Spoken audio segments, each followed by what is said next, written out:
In this video, we're going to take a look at how we can take our spark lines that are line graphs and turn them into bar graphs or column graphs, column charts, that kind of thing. So I have my spark line up here now, and it's representing all this data here.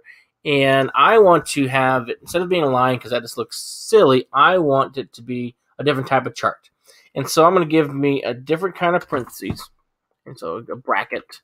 But I'm going to separate them with a comma. So I'm going to separate with a comma, get rid of that original parentheses. I'm going to insert a bracket, and I want a quotation marks chart type. Okay, so put that in quotes, and then comma, separating the chart type with what kind of chart do I want to insert. I want it to be a column, chart type, quotation marks, and then close out my bracket and close out my overall function. So I'm going to put my parentheses. So there's that. Hit enter, and now I have bar graphs for all of my data points for this particular student. Again, you see that the 25 is the lowest data point on this one.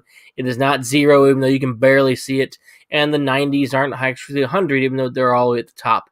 But it's just going for lowest and highest on that particular set there. So keep that in mind.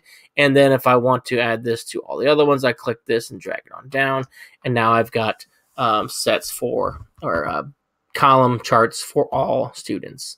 And so that's how you can turn that into different types of charts. You can, again, do this. So learn more about Sparklines by clicking on that for the different.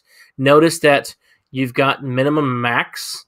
So let's go ahead and change it so that we adjust this. Let's do that in a different video. So we're going to add max and minimum to our next video, to this Sparkline in our next video.